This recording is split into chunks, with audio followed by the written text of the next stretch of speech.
Now joining me is Dr. Malonga Miatudila. He's Senior Public Health Specialist and International Consultant. Dr. Miatudila is one of the experts who first discovered the Ebola virus in 1976 in the Democratic Republic of the Congo. Dr. Miatudila, welcome to Africa 54.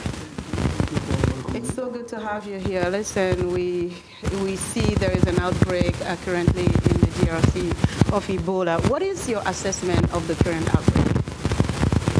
We knew that we are going to have another hit. But when? We don't know. We didn't know. But we knew that it was coming.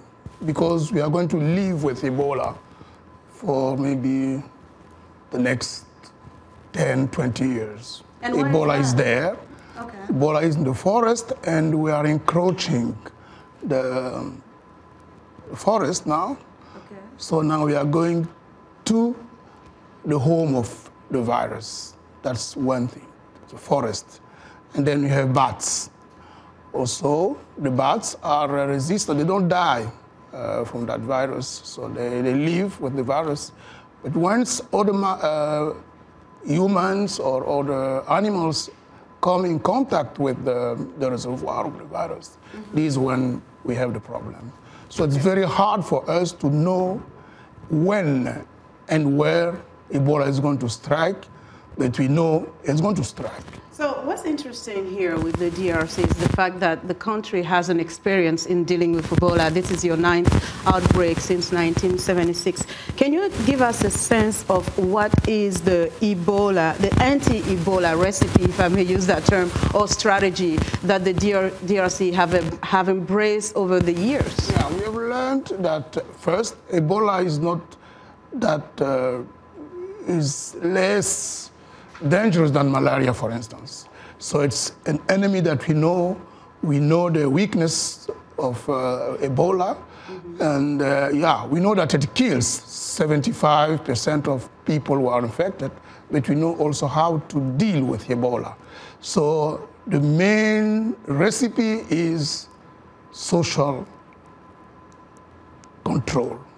So if you inform the communities, and then they take the appropriate measure, yes, you can be sure that Ebola is going to be maintained. So you don't need to bring people from Geneva or even from Kinshasa.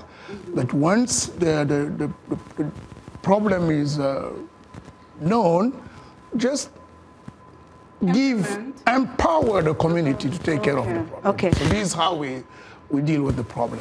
So you make a good point, the fact that the community has an important role to play. We saw a couple of years ago in the outbreak in West Africa that was one of the main problems because communities were not aware and informed about Ebola. Regardless, you say you don't have to bring people from Geneva or anything, but we understand also that the international community has a role to play, including the WHO.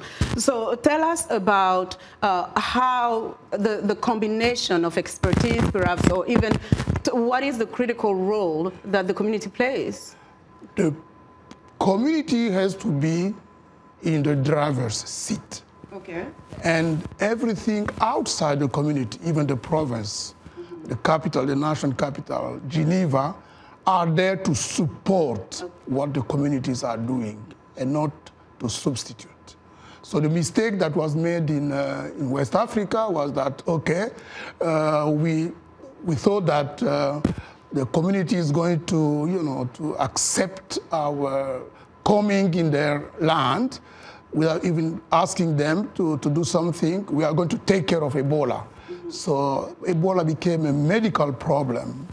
But we think that Ebola should be considered as a social problem. So leave that to the population. Okay. And then just support them.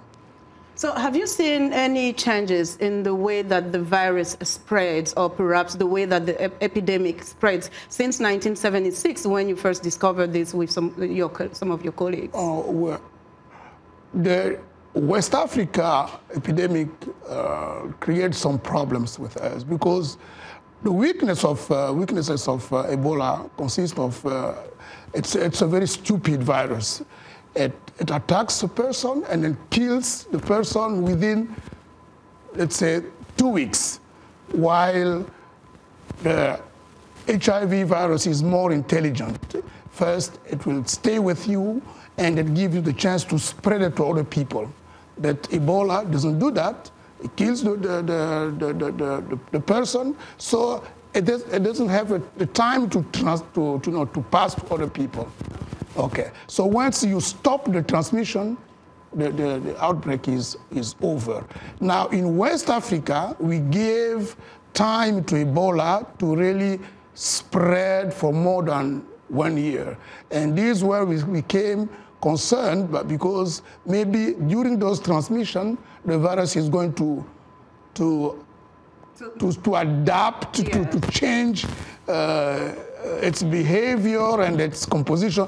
That really that was a critical problem. That was and it was also due to the fact that people didn't really understand the virus and Ebola, because someone like you who is really knowledgeable about it knows what to do right away. So quickly, in 10 seconds, the best approach, it's very complex, but if you were to give us 1 or 2 key tips in terms of addressing Ebola right off the bat, what will it be? Communication.